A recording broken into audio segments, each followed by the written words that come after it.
This is Arizona Republican Party versus Maricopa County Board of Supervisors. CV 2020-014553. Council, please introduce yourselves, starting on the plaintiff's side. Thank you, Your Honor. This is John Willencheck for the plaintiff.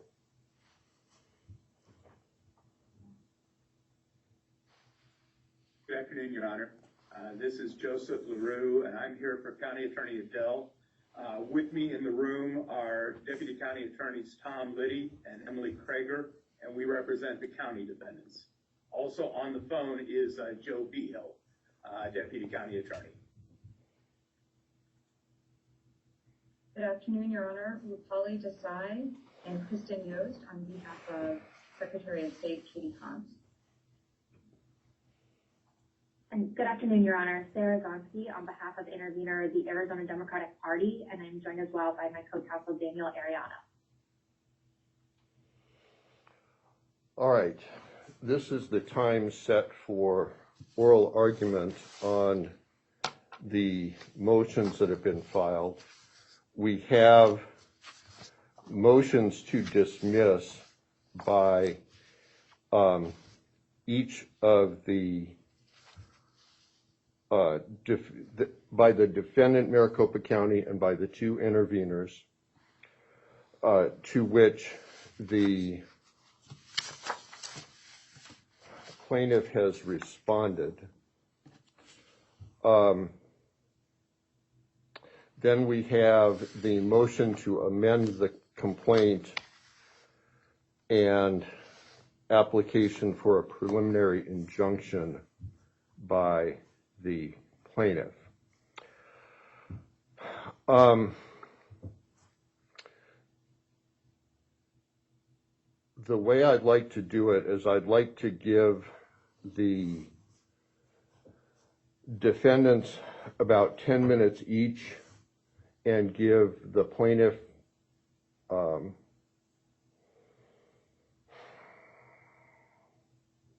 let's see, if I give each other, I was thinking that the plaintiff would go first, but that's I don't think that's how it's gonna work, because these are motions to dismiss. So I have to allow the defendants to go first. So I will give each defendant about 10 minutes. I'll give the plaintiff 20 minutes, and that's not fair. I apologize, because this is something that that I was thinking through the other way.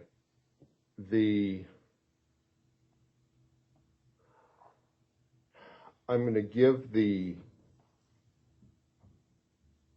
defendants 20 minutes collectively. I'm going to give the plaintiff 30 minutes to respond, and then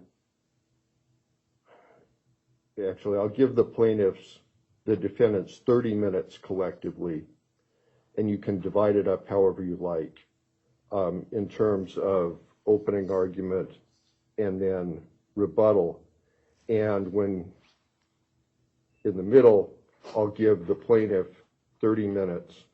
The plaintiff can do the rebuttal, the response to the motions to dismiss, and also the advocacy in favor of the preliminary injunction and motion to amend the complaint. And then whatever time is left, the three parties can divide it up however they like. So that means that if it's left to me, I would let the county go first, because you were the primary defendant, and then hear from the other parties. Thank you, Your Honor. May it please the court. Before I begin any argument, I want to alert the court of something. Mr. Willencheck and I have already talked about it today. We filed a declaration last night from Scott Jarrett. It was an exhibit to our response opposing injunctive relief. Paragraph 12 contains a Scrivener's error. It's wrong. In paragraph 12, there is a statement that currently reads, "Our tabulation machines do not read that number." It was supposed to say, "Our tabulation machines do not read that number to sort ballots." Various drafts of this went back and forth between Mr. Jarrett and myself, and when I compiled the final draft, that line got left out. When Mr. Jarrett reviewed the draft, he didn't notice, he signed it, but it is wrong. Our tabulation machines do read the precinct-based number. They just don't read the precinct-based number in order to sort ballots. We will be filing a notice of errata and a corrected declaration as soon as Mr. Jarrett is available. He's been tied up all day today with the logic and accuracy testing on the tabulation machines. But we will file that as soon as he is available to do so, Your Honor. Okay, very And good. with that, unless the court has any questions, I'd like to move into my argument. Please do. Thank you, Your Honor. This entire process can seem really complicated and can seem daunting, but it's actually really simple, and I want to try to simplify it just for the record so that there's a clean record here. First, I'm going to very briefly describe the difference between a precinct-based polling location and a vote center polling location. Maricopa County is divided into 748 precincts, and with a precinct-based model, when you go to vote, you have to vote in your precinct where you live. You can't go to another precinct and cast a lawful vote. Our law is that ballots cast out of precincts can't be counted. With a vote center model, though, it's different. You can go to any vote center in the county and cast a ballot. And the reason is, many races are precinct determined. So, for example, a race for a justice of the peace, only certain precincts are going to vote for that. With a vote center model, there is a printer that will print any ballot that's needed for where you live, so that you can vote anywhere in the county, and you get to vote for all the races you're entitled to vote for. Up till 2020, Maricopa County didn't use the vote center model exclusively for elections, but COVID hit. And this year, the county decided that it would go to a vote center model exclusively and only offer vote centers for people to vote. It makes it more convenient for the voters. It allows for fewer polling locations, which is important during COVID. It allows for fewer poll workers, also important during COVID. And voters like it because they get to go wherever they want to and cast their ballot. Now, there is a statute that plaintiff relies upon, and I want to talk about it very briefly. It's ARS section 16-602B1. And that statute, plaintiff correctly quotes.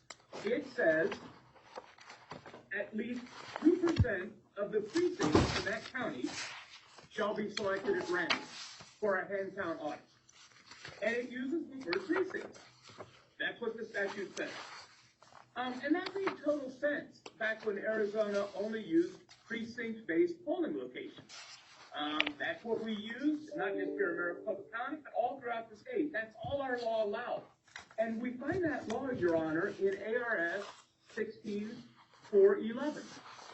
That law used to command the Board of Supervisors in each county to select a suitable number of precincts for polling locations so that the people in the county could vote.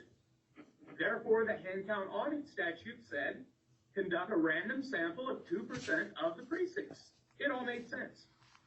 There were two important changes to Arizona law, though, Your Honor, in 2011. These two changes went hand in hand. ARS 16-411 was amended to allow counties to choose, if they wanted to have some vote centers and some precinct-based locations, or to go to all vote centers. And that change happened in 2011. Now, in 2011, there was another important change, and that happened to ARS 16-602, the statute that plaintiff relies upon. There was some language added to the statute in 2011, the same time that this change happened with regard to allowing vote centers. And the statute in 16602B was amended to say, the hand count shall be conducted as prescribed by this section and in accordance with hand count procedures established by the Secretary of State in the official instructions and procedures manual adopted pursuant to 16452. Now, 16452 says that the Secretary of State, in consultation with the elections officials from all 15 counties, shall adopt rules for Arizona elections. That's the manual that's being discussed here in subpart B of 602.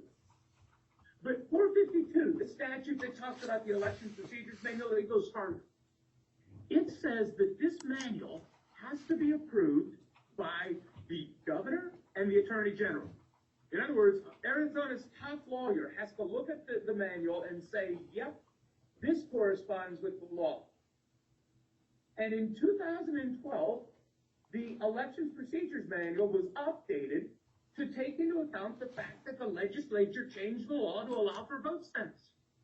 And the elections procedures manual was updated to say, in counties that utilize vote centers, each vote center is considered to be a precinct polling location. And the officer in charge of elections, and here's the key word, Your Honor, must conduct a hand count of regular ballots from at least 2% of the vote centers, or 2 vote centers, whichever is greater. So the elections procedures manual addressed this question that the legislature left open and said, Secretary of State, solve it in the procedures manual, and she did. But there's more, Your Honor. If you turn to 16452C, you will find that our legislature chose to give the procedures manual the force of law. It says, if anybody violates the procedures manual, they are guilty of a Class 2 misdemeanor. So what does this all mean for Maricopa County? Well, it's real simple. We used vote centers as the legislature allowed. That's ARS 16411. We look to the procedures manual, which says when you do a hand count audit as commanded by statute, do it of vote centers. And that's what Maricopa County did. Exactly what the law commands. Now, plaintiff brings his action in mandamus. And he asked that this court find that the county defendants failed to do something that they are obligated by law to do. That's what a mandamus action is. In order for this court to rule in plaintiff's favor, this court will need to find that plaintiff defendants violated the law. And yet, as I just explained, we perfectly complied with the law. That's what we did. We did what the procedures manual said. Now, very briefly, Your Honor, I want to point out one other reason that the defendant or the plaintiff cannot prevail on his lawsuit, and that's the doctrine of laches. Waiting just a few days to file a lawsuit isn't a big deal in most types of litigation, but it is an election litigation. There is a case, and we cited in our papers, Your Honor, Harris v. Purcell, where plaintiff filed his complaint within the statutory deadline for filing a complaint, and the Supreme Court said, nope, this is an election case. You waited too long. You could have filed earlier. We show in our papers that plaintiff was on notice that Maricopa County was doing vote centers. They were on notice of that as early as September when the Board of Supervisors approved the vote center model. Plaintiff knew about the election procedures manual command, so you must conduct the hand count audit from vote centers. Plaintiff knew or should have known as early as 2012. It certainly knew in 2020 when we announced that we were going to do vote centers. It certainly knew on the first day of early voting when the county used vote centers. It certainly knew on election day. And it certainly knew on the day after election day when a member of plaintiff participated in the hand count audit of the vote centers. Let me stop you and ask you a question. Yes, Your Honor. 16452 has a very elaborate procedure for designating the representatives of the parties who are going to participate in the hand count audit, how then and then it goes on to talk about how the sample is created and so on. You follow me? Yes, Your Honor. Okay. The statute it appears to me that those people are designated before the election. There's a provision 15 days before the election, those people have to be identified.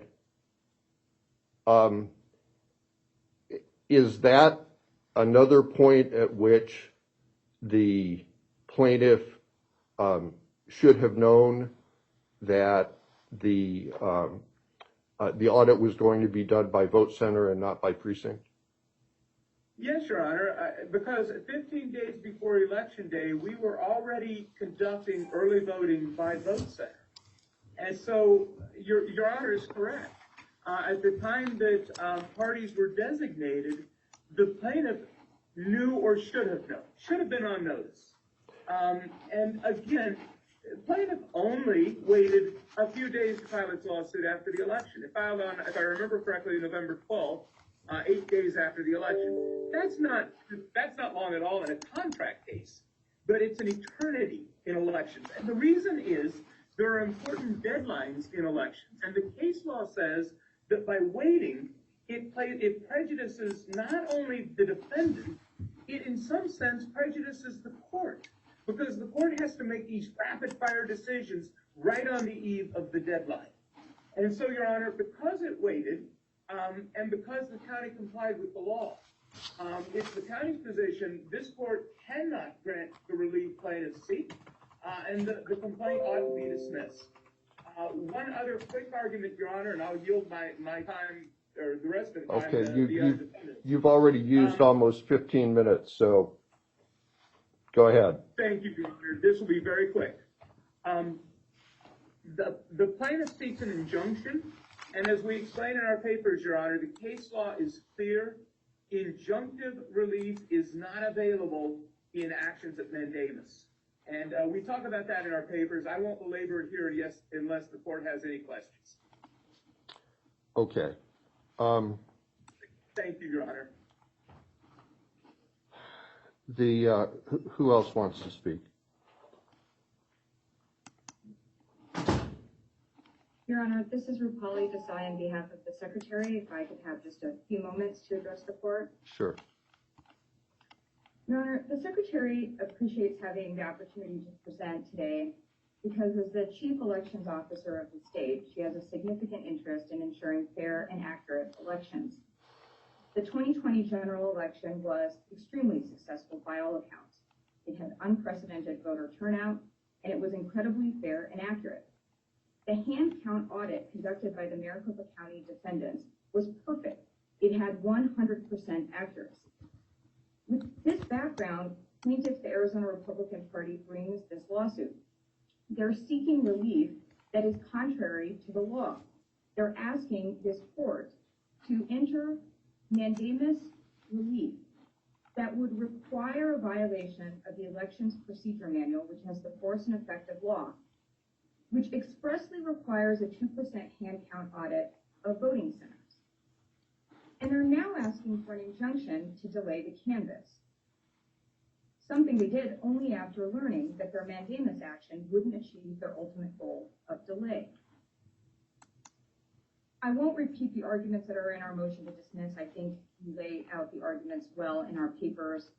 But I want to just note that with respect to the delay that plaintiffs are seeking, not only is there no private right of action or mechanism by which this court can enjoin the canvass, doing so will cause significant prejudice and harm to the electorate.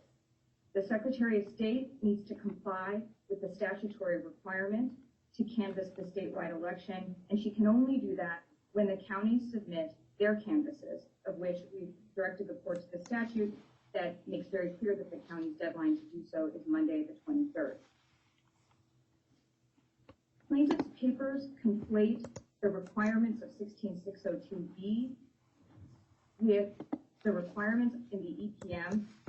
The bottom line is, Your Honor, 16602B talks about precinct-placed polling places. The elections procedure manual sets forth the express requirements for a hand count audit in vote centers.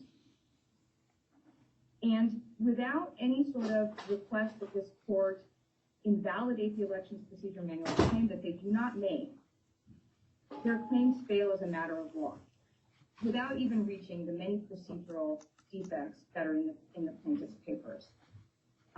We would urge this court to quickly decide this case.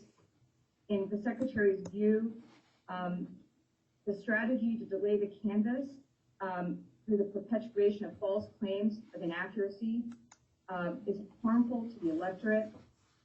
It's dangerous to allow the false narratives and claims to go on even for one more day, because it undermines the will of the voters and the integrity of our democracy. Thank you, Your Honor. Okay, folks, I'm going to pause for just 1 second here. Gail.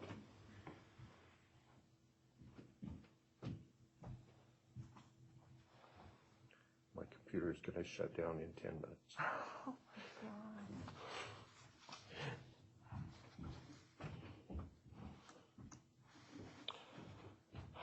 Okay.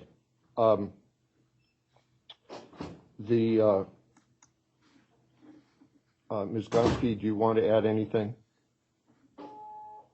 I will, Your Honor, just briefly. Thank you. I won't dwell on points that have already been made by other parties, but a few points that seem worth highlighting here. The first is that mandamus is an extraordinary remedy, and it's not hard to see why. It's a pretty big deal for a court to order a public official, and here, of course, elected officials, to affirmatively take certain actions. And Arizona courts have been clear that it's only appropriate under certain limited circumstances, and that it's the plaintiff's burden to show that those circumstances actually exist, or as we're talking about here, to at least plead facts that, if true, would establish that those circumstances exist here. And the whole ballgame is really that the party seeking mandamus has to show that the public official actually had the plain ambiguous legal duty to do the thing that the petitioner wants the court to compel them to do. And they have not been able to establish that here. They did not plead that here at all. Plaintiff is completely misunderstanding the way that the law actually works. The regulatory system here is neither complicated nor remarkable, and plaintiff hasn't really explained why it suddenly finds the regulatory power of the election procedures manual to somehow be an illicit exercise of power. I'd also like to talk about latches just briefly. I think the ground has been pretty well covered. So again, I know there are points that are covered in our papers as well, but just to emphasize, this is a textbook case for the application of latches. We've got a longstanding law. We have an application of that law that was foreseeable and happened precisely as everybody expected, with no particular surprises in the application of that law.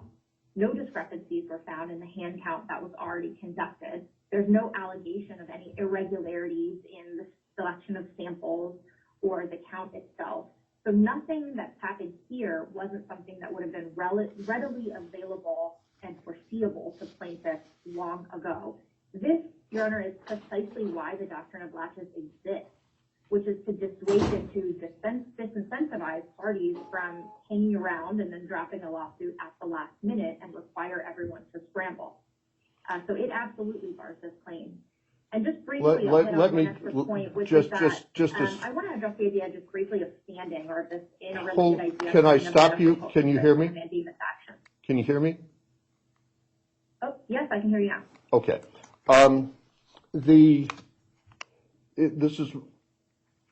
Didn't have the statute in front of me when Mr. LaRue was speaking. 1602 B7 provides a process for the parties to designate the persons intending to participate in the hand count at the audited precincts not later than 5 p.m. on the Tuesday preceding the election. Are you familiar with that?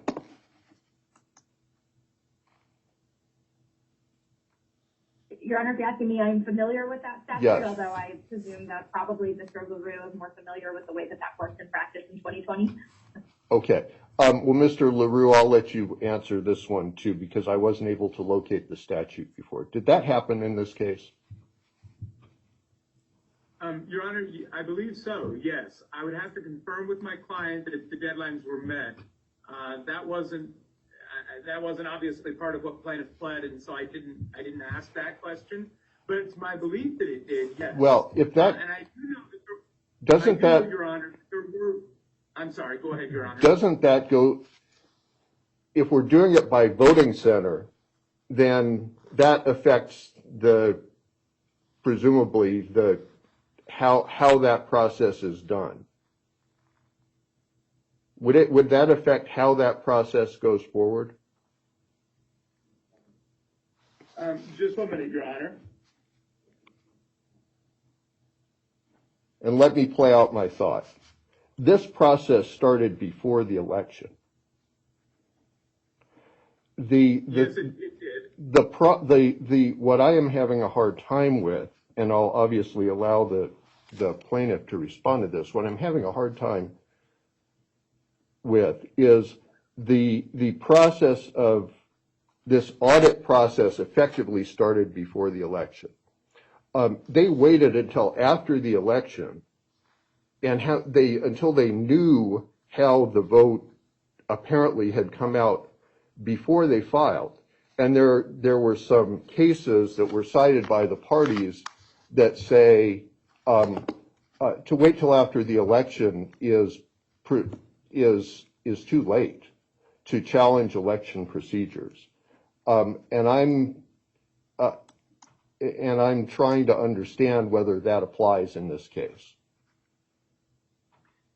Your Honor, if you're asking me, yes, it absolutely does. We cited this in our papers, and I'll be glad to answer any questions the court has about it. But Your Honor is correct. The way the system works is that the chairperson of each recognized political party in the county sends representatives to the hen count audit and has to designate those representatives in advance. And in Maricopa County, we have 3 recognized parties. The Republicans, the Democrats, and the Libertarians.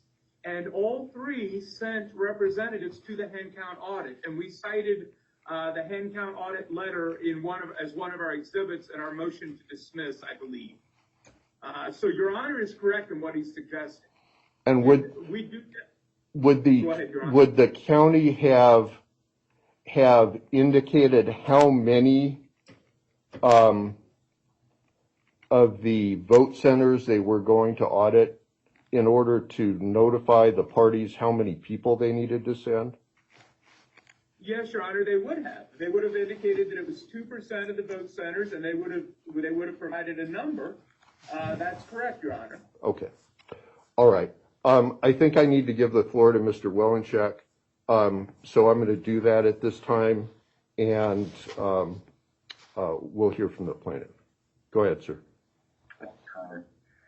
Well, the problem we have here is that this report was done, the final report for the hand counting was done either on the same day, it was released apparently on the same day as this lawsuit was filed.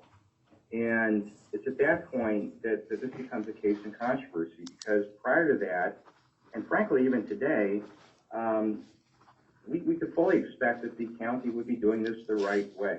Well, wait a minute. Whoa. I'm not even clear. Okay, stop for a second. Defend that statement, because Sure. They've been doing it the same way for 10 years. They've started the process again doing it the same way. Why? It seems to me that it would have been obvious how they were going to do it in this case. Well, I would agree, because for 10 years they've done it the right way. This is the first cycle where there's been vote centers used, and my point is we were not on notice of the fact that they would not continue, as they have for 10 years, to do it the right way, to sort by precinct. I am still not, as I sit here, clear that that is something that they cannot do. I did see the declaration filed late last night saying, well, it's real difficult. We have a lot of questions about that, including, as Mr. LaRue pointed out, a big portion of that, a material portion of that, is wrong. It's not true, despite being under oath. So the issue we have now is really an evidentiary one. Let's keep in mind these are motions to dismiss on which the allegations in the complaint are to be taken as true. And we are wildly straying outside of these pleadings. But the basic point I have to make is that as we alleged in the complaint, this is something that still can be done. That's why we're asking for it. I am still personally not clear it's something that cannot be done. And how are they to say that, well, we should have known that it wouldn't be done? The fact is that despite the fact that vote centers were used, that does not say you can't sort by precinct, you can't sample by precinct. Again, that is something, as I sit here today, still remains a justiciable issue that we need to talk about. I apologize. This computer is about to shut down and close me out of this video conference. So everybody sit tight for a minute. I don't think the video conference will end. I think it will just end for me. I'm going to have to boot my computer back up. So give me a couple of minutes to do that. It will not come out of everybody's time. And I'll try to keep my sense of humor in the meantime. So sit tight.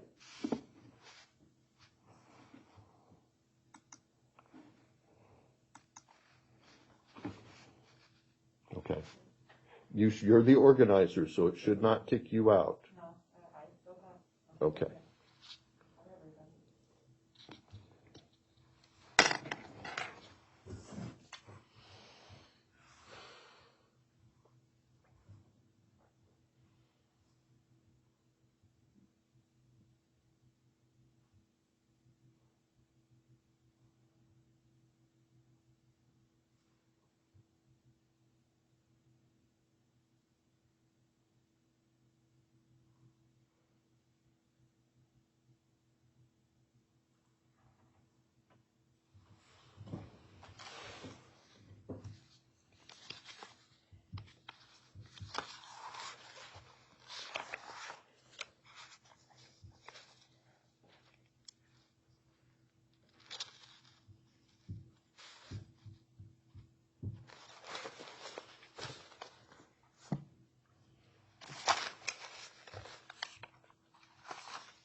Unbelievable.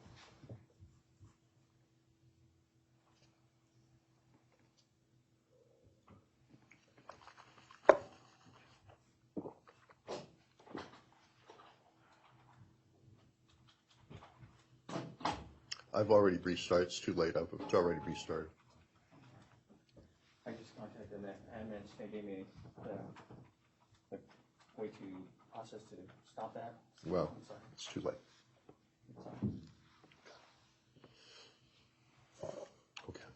The computer is right here.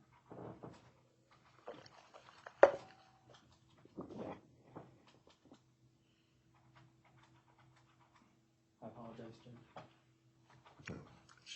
It's one of those things.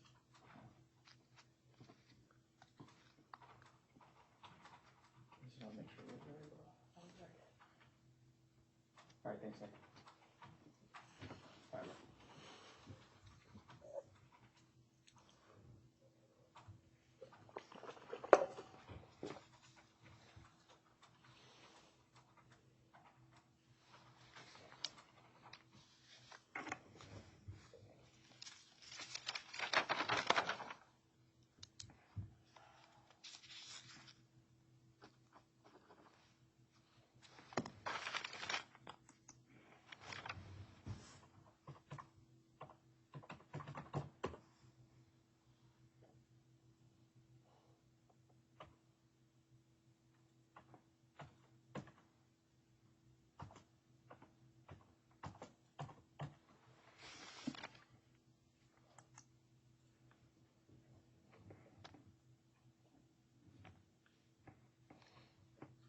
question, you had to reset the GoToMeeting password if you needed that taken care of, you can contact Ken Bradley. Okay. Sorry? Yeah.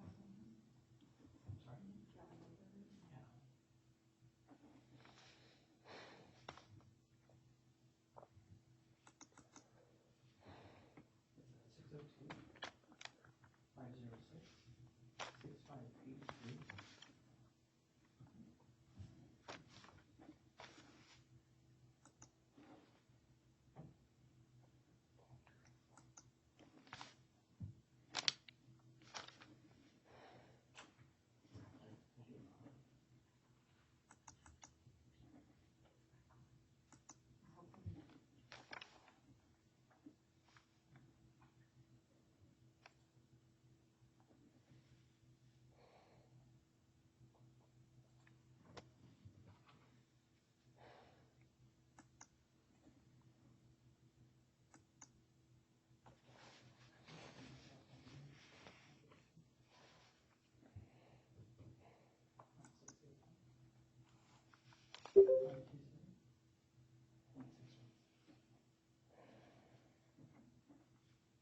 Okay. Okay. Can everybody hear me? Yes, sir. I've been sitting here for the last 15 minutes watching it click down to your computer is going to restart at 4 o'clock, and I couldn't stop it. It was like Dr. Strangelove, 10 minutes to midnight or something, and you're watching it and you can't stop it. It's just one more deadline hanging over our heads. Yeah. Don't you love technology? All right. Mr. Willencheck, you have the floor. Go ahead. Thank you, Your Honor. Well, on the subject of laches, we first talked about unreasonable delay, and again, our position on that is, how are we have this supposed certainty as to how the Maricopa County Recorder's Office intends to do the sampling until they're actually done it. But also, we talked about prejudice there. Those are the two elements of laches: unreasonable delay and prejudice. And here, again, what is this prejudice? The county wants to do its certification early, currently, wants to do it tomorrow. They could wait until Monday. Even that certification could be delayed with no real prejudice. And, the problem we've got is, again, as I sit here, I've gotten wildly varying accounts from the county whether they can do this and how long it would take. And the latest thing we filed, albeit, hours ago, was to say, well, you know what? It appears they could do an electronic version of this, probably within hours. And the court does have discretion to order that kind of relief here. If it finds that the statute was not complied with, as we plainly contend, the statute says what it says. It doesn't say polling places. It says precincts. I understand and I appreciate Mr. LaRue's point, which is, well, this is a problem potentially in the statute that maybe the legislature could have thought about at some point, but they didn't. And here it is. It still says you shall do it by precinct. What about the fact that the Yes, sir. Secretary of State's manual lays out this process? When I read the Secretary of State's manual, I think it's funny because it's obvious they spotted a problem here, and what they wrote is just flatly contradictory to the statute. They write, well, it's polling place / precinct. Well, I don't see the word / polling place in the statute. It says precinct. So they can't just rewrite the law. They can't change the law.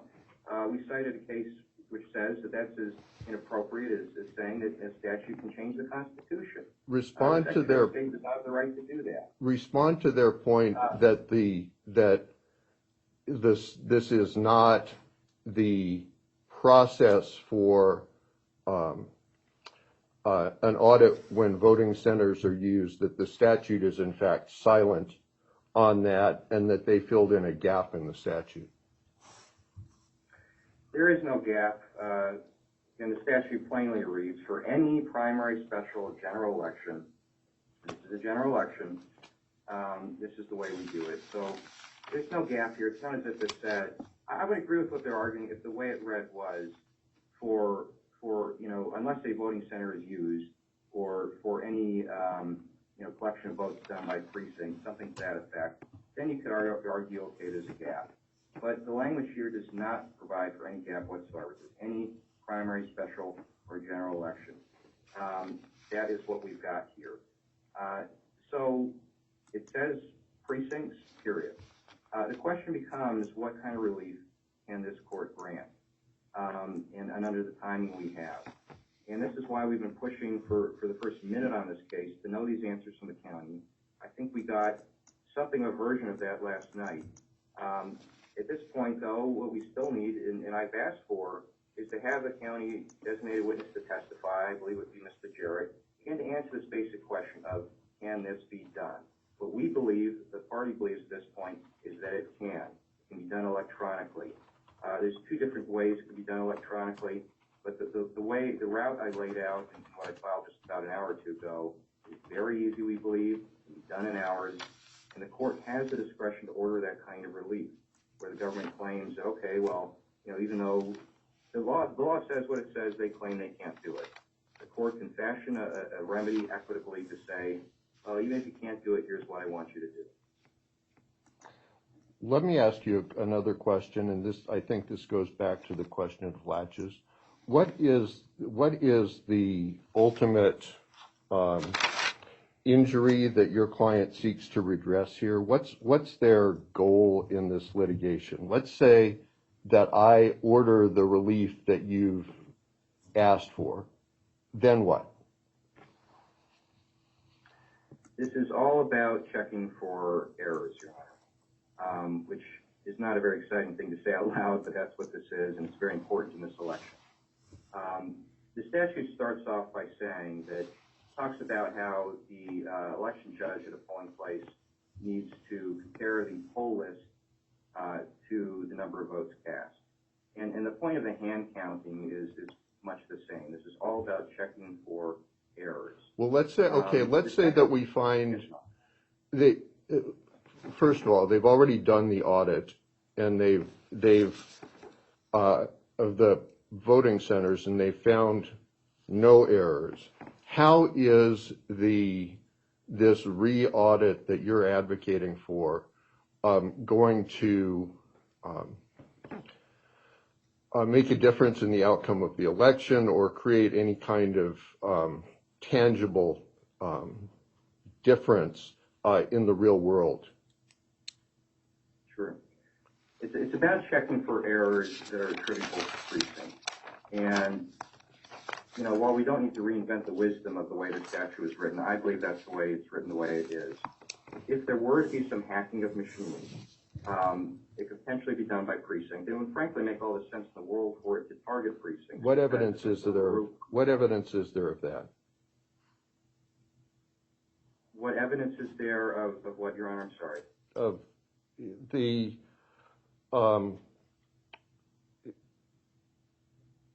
potential for hacking. Yeah. Yes. That's why we have this statute. Yes. No, the statute. No. No. Go ahead, Your Honor. There isn't the reason we have the statute to check whether the machines are working properly and whether the machines tabulated the vote properly. Correct. Which, if they haven't, then they've been hacked, or there's some issue with them. Correct. It just to ensure the integrity of the machines is the way it's put. Okay. Absolutely. Then what difference? That's the question. Does it make if we do it by precinct as opposed to voting center? Correct. So what a statistician would say is that we are focusing on error attributable to precinct if we check by precinct.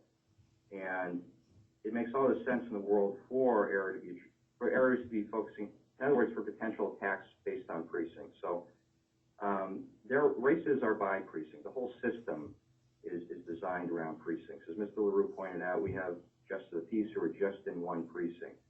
So if we're not focusing on errors attributable to precinct, you could have, just let me make this sort of concrete, okay?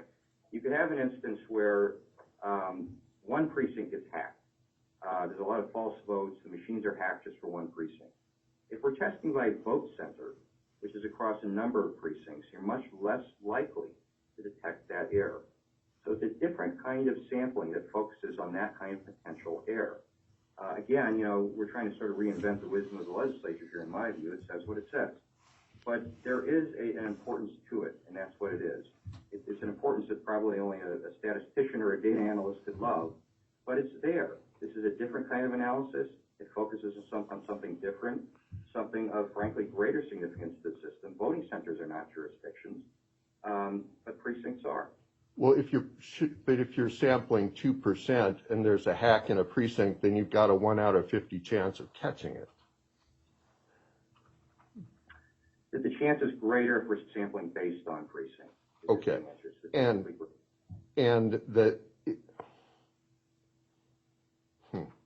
Okay. Okay. Very fine mathematical point.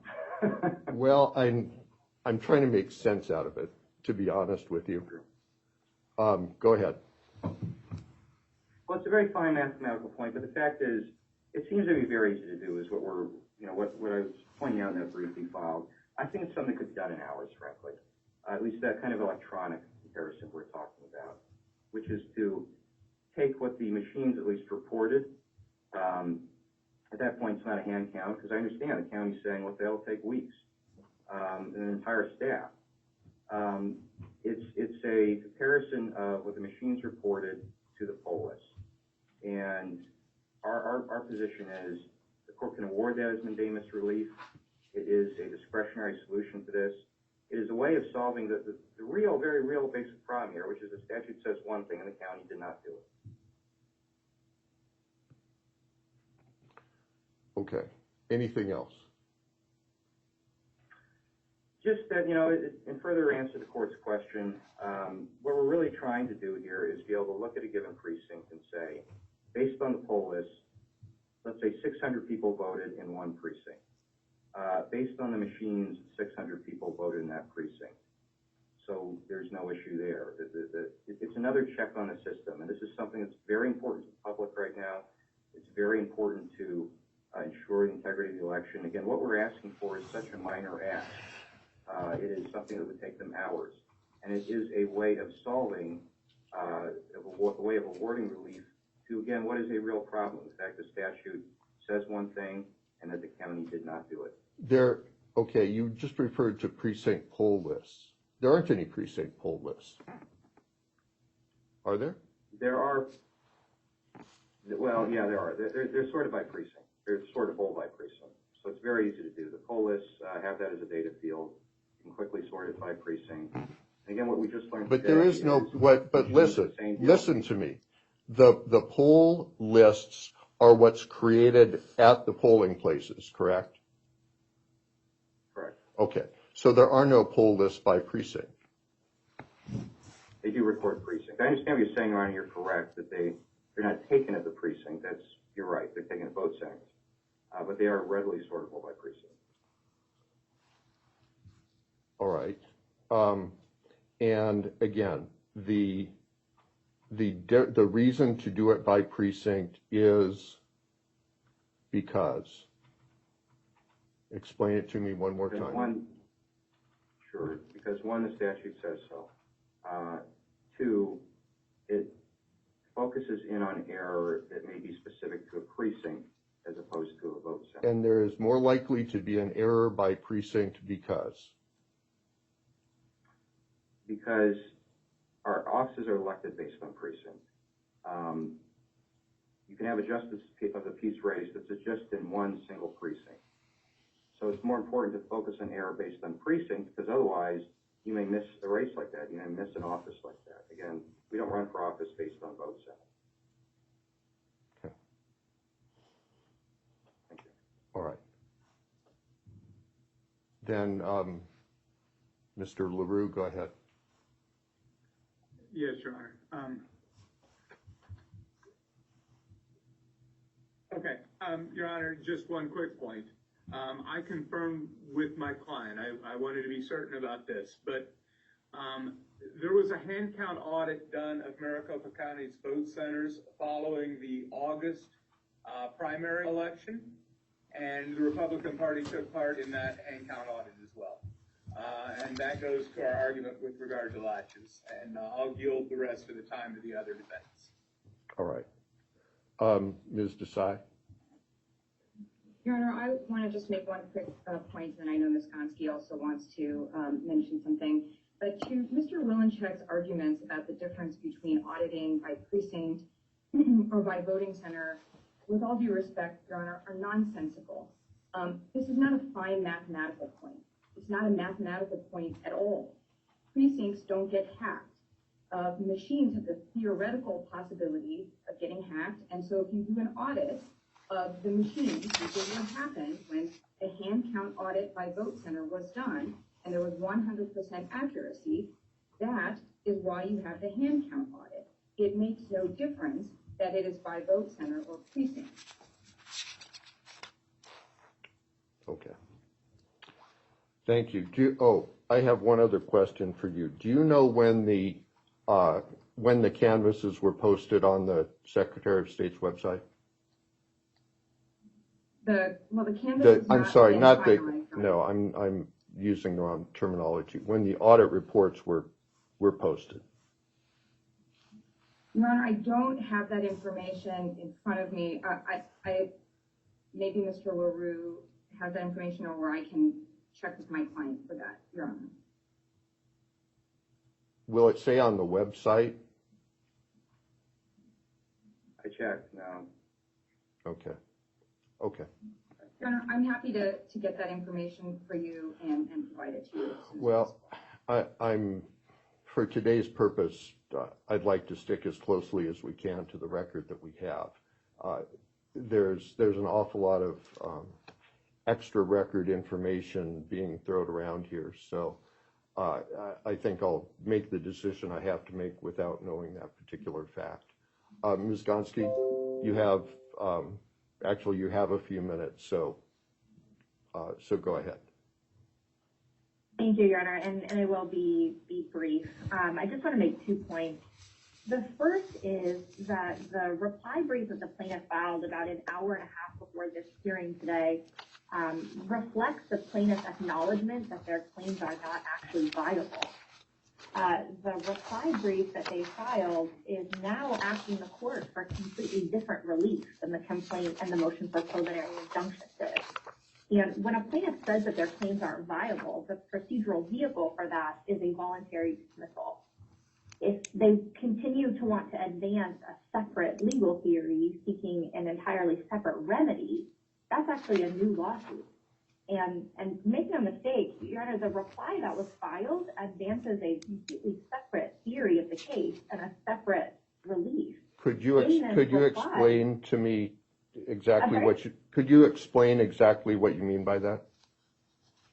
Sure. So in their reply on page 3 from lines 1 to 4, the plaintiff writes, plaintiff asked the court to order that the county, quote, compare the number of votes cast as indicated on the machine or tabulator with the number of votes cast as indicated on the poll list by comparing the electronic poll list to the machine's electronic tabulation of votes.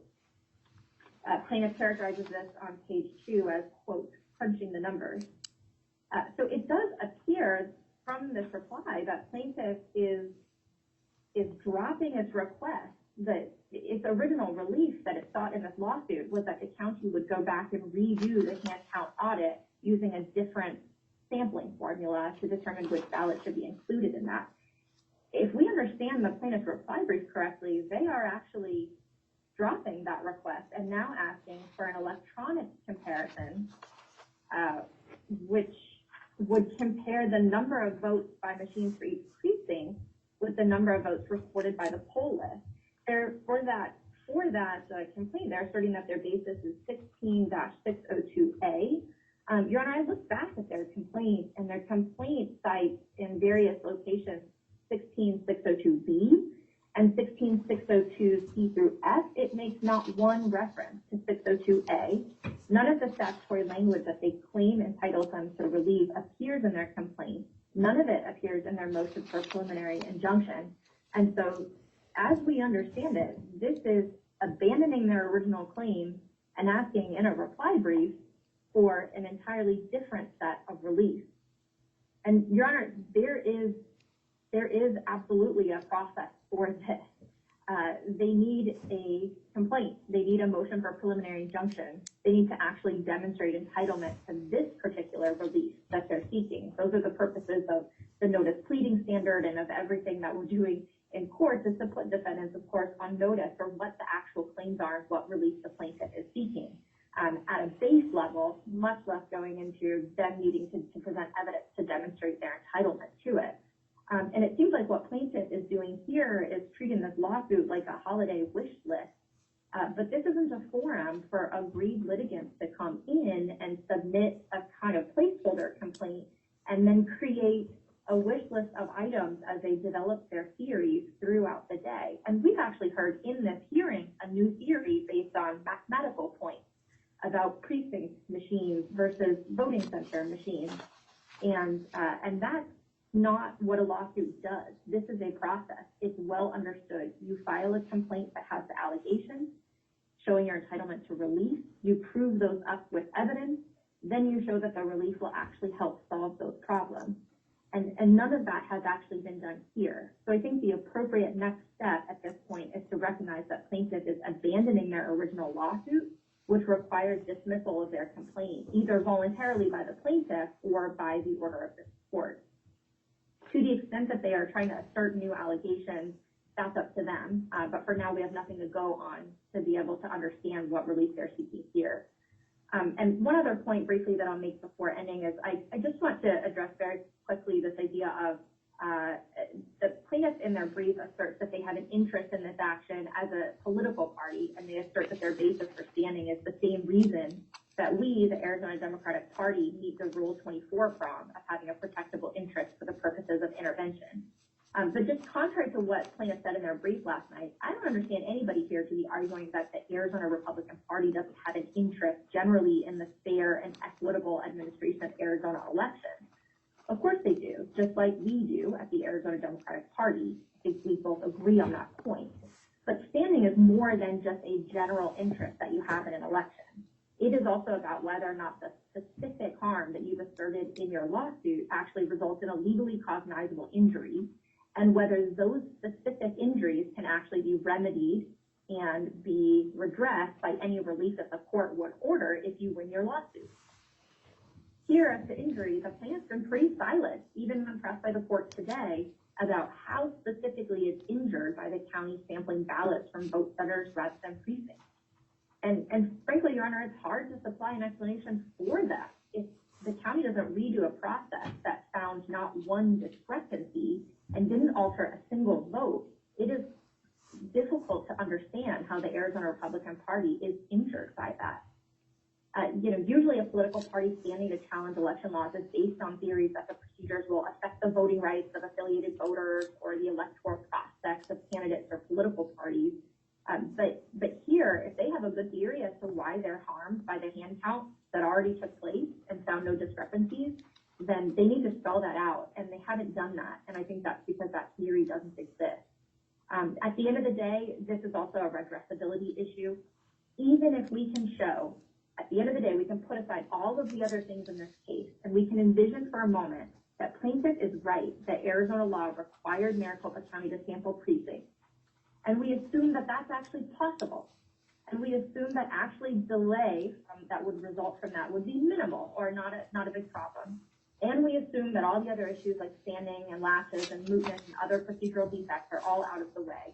At the end of the day, I think we're still left with no real idea how the relief here, or at least the original relief as sought in the complaint and the motion for preliminary injunction, would actually help plaintiffs, or anyone else for that matter, actually get anywhere. It seems like it would consume a lot of taxpayer resources to satisfy the apparent curiosity of the Arizona Republican Party, but would not do anything that would alter a vote, that would affect any rights of any voter of a candidate or a party, and at the end of the day, it would have no meaningful impact on the final outcome of the 2020 election.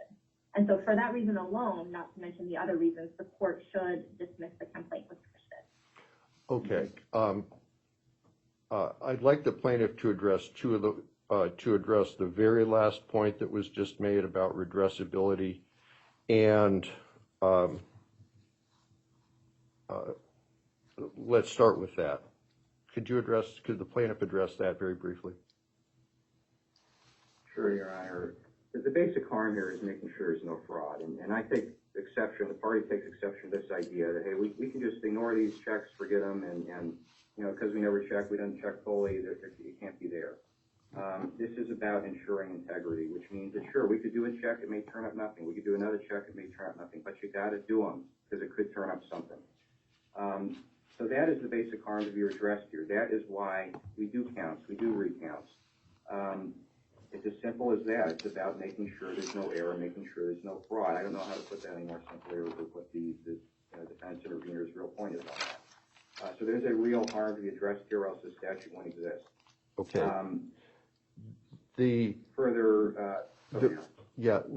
Ms. Gonski, the first point that you made at the start of your argument was? Your Honor, I was speaking about how the reply brief is actually basically initiating an entirely separate okay. lawsuit. All right. I'd like you to address that too. Thank you, Your Honor. Well, first of all, we're not abandoning a single thing here whatsoever. Frankly, the reply was an effort to craft a solution for this court that could be ordered quickly. The fact is that again, I take exception to this because this is technically a motion to dismiss. We're hearing about a million things outside of the pleadings, and for the Democrat Party to say, well, you have to amend your complaint, you have to do this, that, and the other, but hey, we can talk about a million things where it pled. It's just not fair. This is the normal process of a lawsuit. We're learning things on a daily basis. I literally just learned this morning about the fact that, yes, indeed, the machines could do an electronic recount. So this notion that, hey, you have to go back and amend your complaint on a daily basis is inconsistent with the first rule of the Arizona Rules of Civil Procedure, which is to provide for plain and speedy actions. Their point is that what you're asking for is to compare the poll lists with the vote totals from the machines, and that's different from what you were asking for before. Correct. So 2 quick points. One, to the extent that it is in conforming with the pleadings, the court can, of course, freely grant such amendment, and I guess I would technically ask for that now. But 2, I don't think it is inconsistent at all. We've asked for mandamus relief, and that would be a mandamus relief. The court can fashion equitably a mandamus form of mandamus relief, like exactly what we've asked for. All right. I'm going to take this under advisement. I'm going to issue a written order. It should be out by the morning so that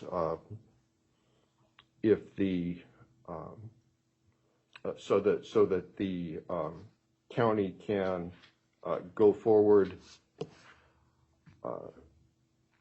with its process if that's appropriate, or if another hearing needs to be set, then we can do it as well. One way or the other, you will have a ruling in the morning, and we can go from there. Okay? Thank you. Thank you for your patience, everybody. That's all for today. Thank you, Your Honor.